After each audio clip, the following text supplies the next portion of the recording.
양안의 지구과학. 안녕하세요. 지구과학 토파보기 이강입니다. 자, 이 강은 판 운동의 원동력이고 우리가 지난 시간에는 판 구조론이 어떻게 정립되었는지 좀 역사적인 내용을 했었잖아요. 이번 시간에는 판이 뭔지 그리고 그 판이 어떤 힘에 의해서 움직일 수 있는 건지 이런 내용들을 배워보려고 해요. 자, 먼저 판이 뭔지를 알아야겠죠. 자, 화면 보시면 왼쪽 위에 우리 지구 내부 구조가 나와 있습니다. 자, 지구는요, 총 4개의 층으로 이루어져 있고요. 가장 바깥쪽에 지구를 둘러싼 얇은 껍질을 지각이라고 해요. 자, 지각의 두께는 한 5에서 35km 정도까지다라고 나와 있죠. 그 말은 좀 얇은 지각도 있고 두꺼운 지각도 있다라고 하는 건데, 이 얇다, 두껍다는 사실 지각의 종류, 지각이 해양 지각이냐, 대륙 지각이냐에 따라서 달라지는 거거든요. 그래서 지각이란 거 이제 바다 밑에 있는 해양 지각, 그리고 우리가 밟고 쓸 수 있는 대륙 지각, 이렇게 두 가지가 있어요. 두 개의 두께를 비교해 본다면 두께는 맞아요. 위로 볼록 튀어나온 대륙이 사실 아래쪽으로도 볼록 이렇게 내려가 있거든요. 그래서 전체적으로 두께가 더 두껍게 돼요. 그래서 두께를 비교해 보면 대륙과 해양 중에 대륙 지각이 더 두껍고요. 이 대륙 지각과 해양 지각의 밀도도 비교해 볼게요. 자, 밀도는 누가 더 클까요? 이게 사실 나중에 우리가 판 경계 중에 수렴형 경계 배울 때 좀 중요한 내용이거든요. 밀도는 반대로 해양 지각이 더 큽니다. 자, 이렇게 밀도의 차이가 나는 거는 이 지각들을 구성하고 있는 암석이 다르기 때문인데 대륙 지각 같은 경우는 화강암질 암석으로 그리고 해양 지각은 현무암질 암석으로 구성되어 있어요. 근데 화강암보다는 현무암이 밀도가 더 크기 때문에 현무암으로 이루어진 해양 지각이 밀도가 더 크다라는 거죠. 요걸 우리가 좀 알아놔야 되는데 저는 이렇게 외웁니다. 앞 글자를 따가지고요. 대륙 지각, 화강암질, 해양 지각, 현무암질, 대화해현이죠. 우리가 이제 뭐 갈등이 생기고 막 사람들끼리 의견이 다르고 할 때 치고받고 싸우면 안 되고 대화로 풀어야 되겠죠. 그래서 우리 대화해현이라는 이런 내용으로 외워주시면 됩니다. 대화해현, 대륙지각, 화강암질, 해양지각, 현무암질. 자, 이렇게 이제 가장 바깥쪽에 지각을 받고 자, 그 아래에 멘틀이 있습니다. 멘틀이 한 2,900km 정도까지고요. 그림에서 알 수 있듯이 멘틀이 가장 두께도 두껍고 부피를 가장 크게 차지하고 있는 층이다라고 봐주시면 돼요. 그리고 그 아래에 이제 핵이 있는데 핵은 사실 바깥쪽에 외핵과 안쪽에 내핵 이렇게 두 층으로 다시 나뉘어지고요. 외핵이냐 내핵이냐에 따라서 얘네들의 구성 성분이 달라지진 않아요.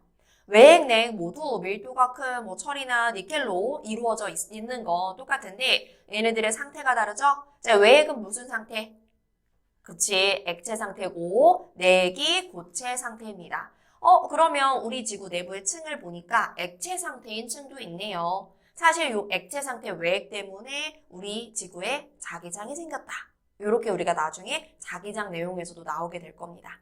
자, 이렇게 우리가 지구 내부의 층을 봤는데 우린 그 중에서도 오늘은 지각과 멘틀, 근데 멘틀 중에서도 멘틀의 좀 윗부분에 중점을 두고 보려고 합니다. 자, 멘틀 윗부분, 그러니까 뭐 상부 멘틀이라고 하죠. 한 400km 정도를 상부 멘틀이라고 하는데 거기까지를 좀 확대를 해볼게요. 슝! 자, 확대했습니다. 자, 가장 바깥쪽에 얇은 지각이 있고요. 그 아래쪽을 멘틀이라고 하는데 우린 그 멘틀 중에 400km까지인 상부 멘틀까지를 지금 그림으로 그려놓은 거예요. 그런데 여러분 우리가 지각에서 조금 더 들어가서 한 100km까지 거기까지를 암석권이라고 해요. 그러니까 지각과 멘틀의 가장 윗부분까지 거기를 우리가 암석권이라고 하고 그 암석권이란 게 뭐 지구 둘레에 이렇게 좀 조각이 나서 여러 개가 있거든요. 그걸 판이라고 부르는 겁니다. 그러니까 정리하면 지각과 멘틀의 최상부 한 100km 정도까지를 우리는 암석권 또는 판이라고 한다. 그런데 그 밑에 보면 그 암석권 바로 밑에 있는 그 구간을 우리가 연약권이라고 하는데요. 이 연약권이 특별합니다. 자, 이 연약권이 왜 특별하냐면 판이 이동하는 원동력이 이 연약권으로 설명이 되거든요. 여러분, 이 연약권은 우리가 암석이란 게, 돌이란 게 녹으면 마그마라고 불러요. 마그마. 근데 그 암석이 완전히 다 녹은 게 아니고 일부분만, 부분적으로 녹을 수도 있거든요. 이 연약권이 그렇습니다. 이 연약권은 부분 용융 상태예요. 제가 연약권 옆에다가 연약권의 특징들을 정리해 볼게요. 연약권은 일단 첫 번째로 부분 용융 상태더라. 부분적으로 녹아있다. 그렇기 때문에 완전히 딱딱한 암석과는 다르다. 그런 의미로 우리가 암석권과 연약권을 구분을 하는 거예요. 연약권 위에 암석권은 딱딱한데 연약권은 그에 비해 약간 물렁물렁 살짝은 녹아있다. 그렇기 때문에 얘는요, 유동성이 있습니다. 유동성이 뭐야? 움직일 수 있다라는 거죠. 움직일 수 있다. 움직일 수 있다. 그런데 우리 지구 내부의 온도는요, 지구 안쪽 깊은 곳으로 갈수록 높아질까요? 낮아질까요? 높아지거든요. 그러면 연약권 안에서 연약권의 상부와 하부의 온도 차이가 있는 거죠. 상부가 온도가 낮고, 즉 밀도가 크고요. 하부가 온도가 높아요. 즉 밀도가 작게 돼요. 그러면 얘네들 밀도 차이에 의해서 밀도 작은 건 올라오고 밀도 큰 건 내려가려고 하겠죠? 그러니까 여기에서 대류 현상이 생긴다는 겁니다. 그래서 연약권에 유동성이 있기 때문에 연약권 안에서 상하부 온도 차이에 의해 결국에 대류가 일어나더라. 우리가 멘틀 대류다라고 하는 게 바로 이 연약권에서의 대류를 의미하는 거예요. 그래서 그림 보시면 연약권은 이런 식으로 대류가 일어나고 있어요. 그러면 연약권 위에 있는 그 딱딱한 암석권, 즉 판은요, 마치 컨베이어 벨트 위에 물건들이 컨베이어 벨트 움직임에 따라 움직이듯이 판이 움직인다는 거죠. 그럼 끝났네. 오늘 우리가 판 이동의 원동력을 배운다고 했는데 판을 이동시키는 원동력은 바로 멘틀, 즉 연약권의 대류라는 거죠. 되셨죠? 자, 그러면 우리 지금 판이 뭔지를 알았으니까 지구상, 세계 지도상의 판의 분포를 한번 구경을 해볼게요. 사실 지난 시간에도 봤던 그림이긴 한데요. 좀 더 자세히 한 번 더 보겠습니다. 자, 일단 지도를 보시면요. 좀 진한 색 선으로 경계가 있는 게 바로 판들의 경계입니다. 판의 이름을 그냥 구경하듯이 가벼운 마음으로 볼게요. 자, 먼저 우리나라가 속한 판. 우리나라 어디 있을까? 우리나라 표시해 볼까요? 우리나라, 귀여워. 여기에 우리나라가 있습니다. 자, 우리나라가 속한 판에 우리는 유럽과 아시아가 있습니다. 유라시아 판이라고 해요. 유라시아 판에는 바다도 있긴 하지만 대륙이 대부분을 차지하고 있는 게 보입니다. 그 다음에 우리나라 유라시아 판 오른쪽을 보시면 오른쪽에 아주 큰 바다, 태평양이 있죠. 이 태평양이라는 바다를 포함하고 있는 판을 태평양판이라고 하고요. 이 유라시아판과 태평양판 사이에 낑겨있는 애기해양판이 있어요. 어디냐면 바로 여기. 여기를 우리가 필리핀판이라고 해요. 필리핀판. 그리고 그 아래쪽에 지금 인도와 여기 오스트레일리아를 포함한 요렇게 좀 특이한 모양으로 되어 있는 여기를 인도 오스트레일리아 판이라고 하죠. 자, 이제 좀 오른쪽을 볼게요. 오른쪽에 미국이 있습니다. 자, 아메리카 대륙이 있는데 우리 북아메리카와 남아메리카에 따라서 그냥 판 이름이 북아메리카판, 남아메리카판 이렇게 있고요. 태평양판과 남아메리카판 사이에 또 낑겨있는 애기해양판이 있는데 그걸 우리가 나스카판이라고 해요. 나스카판. 됐죠? 그 다음에 더 오른쪽으로 가면 이제 아프리카 대륙을 포함하고 있는 아프리카판이 있죠. 근데 여기서 조금 우리가 주의 깊게 봐야 되는 게 여러분 태평양이라는 바다는 하나의 태평양판 안에 속해 있는 바다인데 대서양은 그렇지 않아요. 여기 대서양판이라는 건 없거든요. 그럼 대서양이라는 바다는 어떤 판에 속한 거냐면 이런 거예요. 형광펜으로 보자. 북미판에 있는 바다랑 남아메리카 판에 있는 바다랑 아프리카 판에 있는 바다랑 요거 유라시아 판이지? 자, 유라시아 판에 있는 바다랑 이 바다들이 합쳐져 가지고 대서양을 이루는 겁니다. 그래서 태평양 판은 있지만 대서양 판은 따로 없구나. 요런 거 한번 봐두시고요. 자, 그 다음에 요거 한번 볼게요.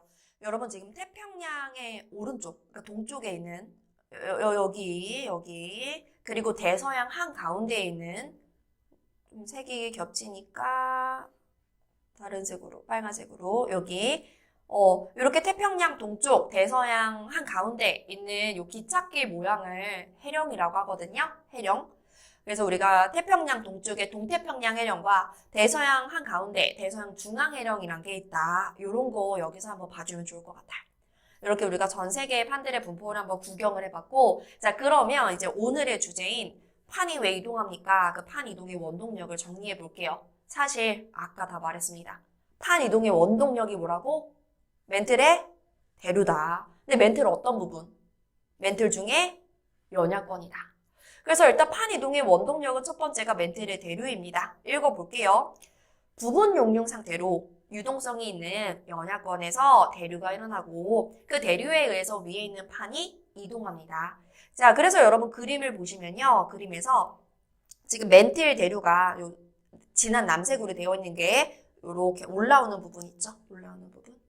멘틀 대류의 상승부죠. 이 멘틀 대류의 상승부에서는 판이 멀어지게 되고요. 그 멀어지면 사이 빈 공간이 생기는데 그 공간에 마그마가 올라와서 굳어버립니다. 새로운 애기판이 생긴 거예요. 요 부분을 우리가 해령이라고 하거든요. 왜냐면 여기 뜨거워서 부풀어 올라. 그래서 이게 이제 바다에 있는 산맥의 형태로 나타나게 되거든요.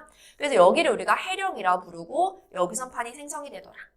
자, 그럼 이번에는 상승부 말고 하강부를 볼게요. 자, 오른쪽으로 가시면 멘틀 대류의 하강부가 있습니다.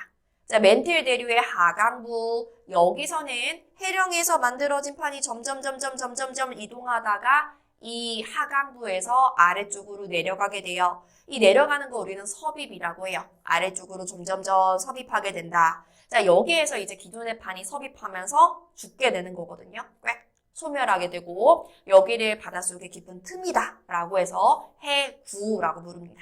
아, 여기가 해구고 여기서 소멸이 일어나는구나.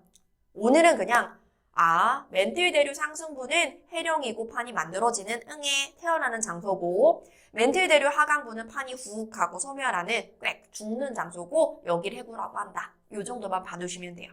그런데 사실 판을 이동시키는 원동력은 멘틀 대류뿐만이 아니더라. 판의 자체적인 힘도 있더라. 그 판의 자체적인 힘이 뭐냐면 제가 지금 좀 이제 하늘색 화살표로 해놓은 걸 한번 볼게요. 여러분 해령을 보세요.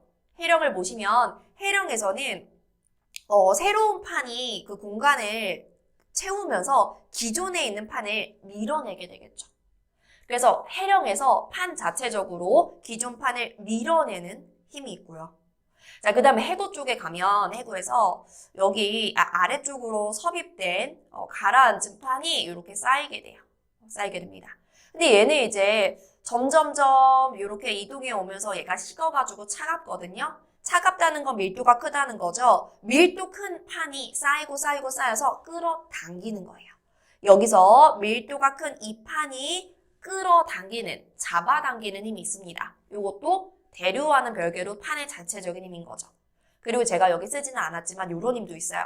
지금 보면 해령 쪽은요 높고요. 요 해구 가까운 쪽은 낮아요. 높은 데서 낮은 쪽으로 마치 우리가 미끄럼틀 타듯이 미끄러지는 중력에 의한 어떤 이동도 생기게 되겠죠. 그래서 정리하자면 이런 거예요. 판을 이동시키는 원동력은 멘틀의 대류다. 그런데 멘틀 대류뿐만 아니라 해령에서 밀어내는 힘, 그리고 해구에서 잡아당기는 힘, 요런 판 자체적인 힘도 있더라. 얘네 두 개가 서로 영향을 끼치면서 판이 이동하게 되는 겁니다. 그래서 우리 세계 지도상에 봤던 그런 판들이 조금씩 이동하게 됩니다. 요게 바로 판 구조론인 거죠. 자, 이렇게 오늘 우리가 판 이동의 원동력에 관해서 배워봤고요. 사실 내용이 많지는 않았죠. 판이라는 게 뭔지, 판이 왜 이동하는지 이런 간단한 내용들을 했었는데 사실 요거를 잘 알아놔야지 다음 시간에 배울 너무 중요한 판 경계 종류에 관한 내용이 잘 이해가 되실 겁니다. 그래서 이번 시간 내용 잘 복습하시고요. 자, 그럼 우리는 다음 시간에 다시 만날게요. 안녕. 뿅.